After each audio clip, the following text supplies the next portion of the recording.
बचपन से मेरा भतीजा मेरे कमरे में सोता था। घर छोटा था और अलग बिस्तरा का इंतजाम नहीं था, इसलिए वो मेरे साथ ही रहता था। मैं बड़ी थी और उसकी हर छोटी बड़ी ज़रूरत का ख्याल रखती थी।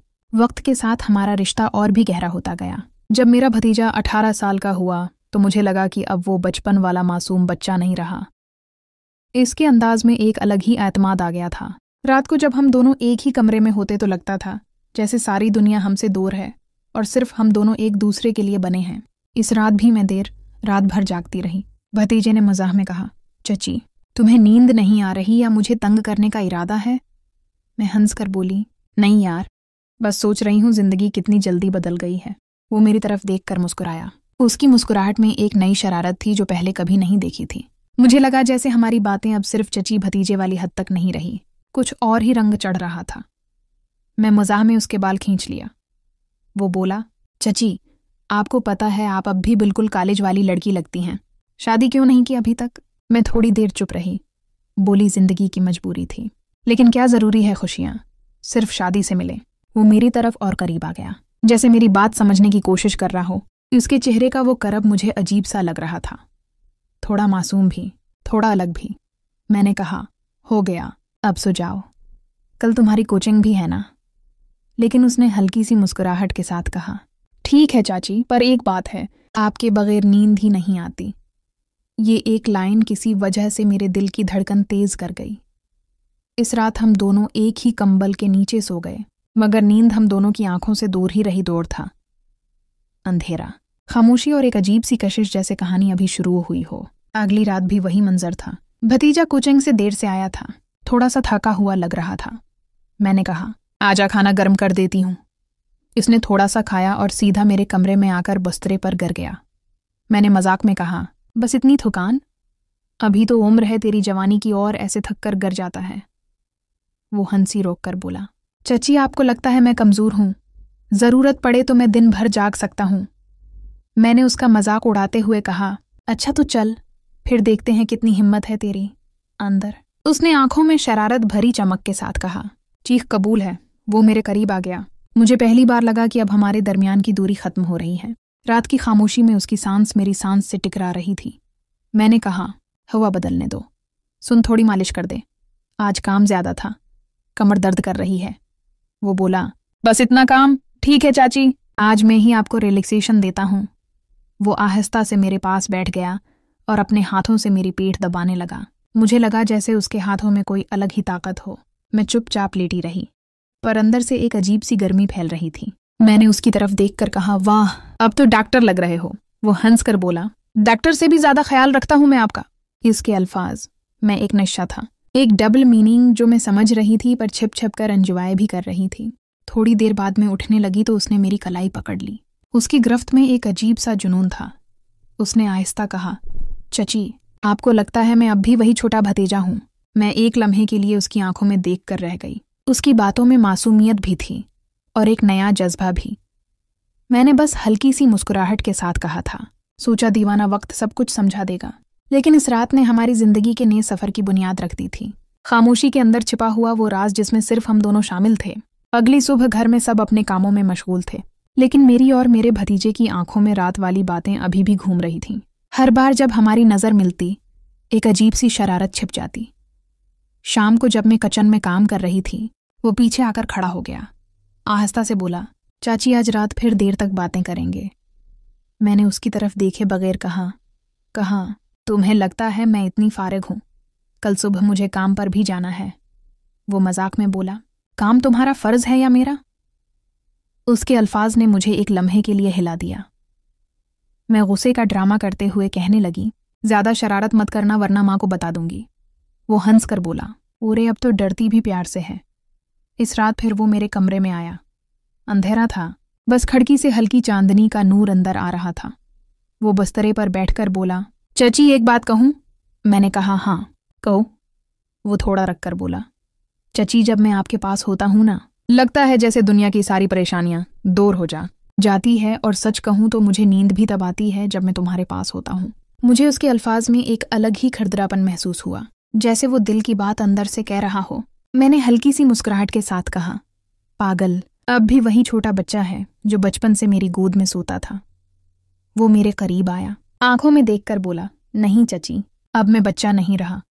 इस वक्त एक खामोशी छा गई जो सब कुछ कह रही थी। इसकी सांसें तेज थीं, मेरी धड़कन बढ़ रही थी। कंबल के अंदर हम दोनों बिल्कुल करीब करीब थे। हर छोटी बात अब डबल मीनिंग बन गई थी। मैंने मजाक में कहा, चुप कर, सो जा अब। वो हंस कर बोला, ठीक है, पर आज मैं तुम्हारे इतना करीब सोनूंगा कि दोरी का नामो निशान भी न रहे। और फिर उसने अपना सिर मेरे कुंधे पर रख दिया। उस लम्हे मुझे लगा कि रात का सफ़र अब नया मोड़ लेने वाला है। आज रात जब उसने अपना सिर मेरे कुंधे पर रखा तो मुझे पहली बार लगा कि वक्त कितनी तेजी से बदल गया है। बचपन से जो रिश्ता सिर्फ मासूमियत तक था, अब इसमें एक नई कहानी लिख रही थी। मैं खामोश रही, लेकिन इसकी सांसें मेरी गर्दन को छू रही थीं। अंधेरा, खामोशी और क्रोध, सब कुछ एक निशा बन चुका था। उसने आहिस्ता से कहा, चाची आपको पता है मैं दिन भर बस इसी पल का इंतज़ार कर रहा हूँ। मैंने हल्की सी हंसी में कहा, किस लम्हे का? वो बोला, जब हम दोनों एक ही कंबल के अंदर हूं और मैं बस तुम्हारे करीब रहूं। इसके अल्फाज में एक मासूमियत भी थी और एक शरारत भी। मैंने उसकी तरफ देखा। इसकी आंखों में एक ऐसी चमक थी जो मुझे कुछ और ही समझा रही थी। मैंने मजाक में कहा, तो बड़ी तेज हो गया है रे, मुझे तो लगता था तुम अब भी वही छोटा सा बच्चा हो। वो करीब आया और बोला, तुम्हें लगता होगा, लेकिन मैं खुद जानता हूं मैं बदल चुका हूं। अब मैं छिपकर नहीं रहूंगा। इस लम्हे मेरी धड़कन तेज हो गई। मैंने उसकी बात को हल्की हंसी में उड़ा दिया, चल अब सो जा, सुबह जल्दी उठना है। पर उसने मेरी कलाई पकड़ ली।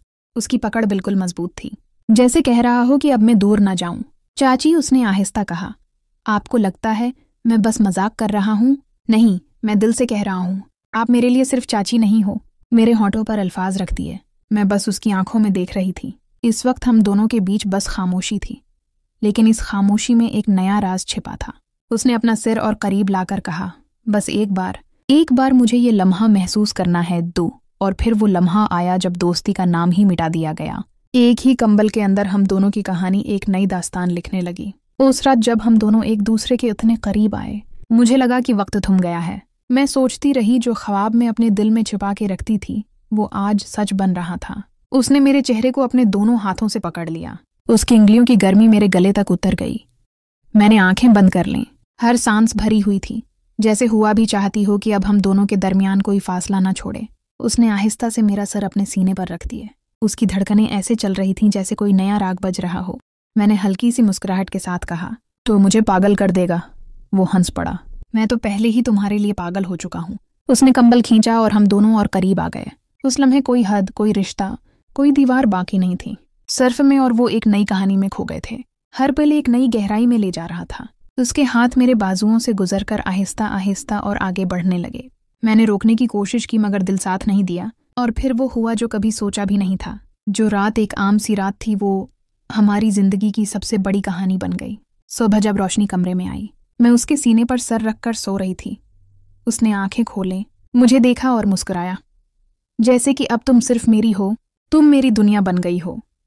और मैंने इसी लम्हे सोच लिया कि चाहे जिंदगी जैसी भी हो, ये राज हमारे दरमियान हमेशा रहेगा। सुबह के वक्त सब टेबल पर जमा थे। मैं और मेरा भतीजा समझ रहे थे कि रात का राज अभी तक सिर्फ हमारे दरमियान था, मगर मेरी आंखों की चमक और उसके चेहरे की मुस्कुराहट कुछ और ही कहानी सुना रही थी। फरहा मुस्कुराकर बोली, किसी की रात खास रही है। मैं घबराकर पानी का गिलास उठाया, मगर भतीजा चुप रहा। रदा ने शरारती अंदाज में कहा, हाँ चची, भतीजा आज कुछ अलग ही चमक रहा है। मेरा दिल जोर जोर से धड़कने लगा। क्या उन्हें कुछ पता चल गया है या बस मजाक कर रहे हैं? भतीजे ने तेज नजरों से मुझे देखा, जैसे कह रहा हो, चुप रहो, सब ठीक है। लंच के बाद सारा मेरे पास आई। इसकी आंखों में अजीब सी तजस्सुस थी। आहिस्ता कहा, चची, मुझे लगता है आप और भतीजे के दरमियान कुछ खास चल रहा है। मुझे भी तो बताओ। मैंने फौरन मुस्कुराकर कहा, पगली तो ज्यादा सोचती है, हम तो हमेशा से ही बहुत करीब हैं। लेकिन उसकी आंखें कह रही थीं कि वो अभी तक पूरा यकीन नहीं कर रही। इस रात फिर से भतीजा मेरे कमरे में आया। इस बार उसने पहले ही दरवाजा अंदर से लॉक कर दिया। मुझे डर लगता है कि चाची कहीं हमें देख न ले, उसने सरगोशी में कहा। मैंने उसका हाथ अपने हाथ में लेकर कहा, डर तब होता है जब इंसान गलत हो, और जो हमारे दरमियान है वो हमारा सच है। उसकी आंखों में चमक आ गई। उसने कहा, तो फिर आज मैं तुम्हें अपनी दुनिया बना लूं। मैं चुप रही। उसने अपनी बातों से मेरे दिल का ताला खोल दिया था। कंबल के अंदर हम दोनों अपनी ही एक अलग दुनिया में खो गए थे। हर लम्हा, हर छोटी हरकत एक नई कशिश लेकर आती थी। कभी हंसना, कभी शर्माना, कभी आंखों से ही बातें करना। रात गुजर गई और हम दोनों बस और गहराई में डूबते चले गए। सुबह की रोशनी के साथ एक नया खौफ भी था। ये रिश्ता कितनी देर तक छिप सकता है? फरह की शरारती मुस्कुराहट, सारा की शक भरी नजरें।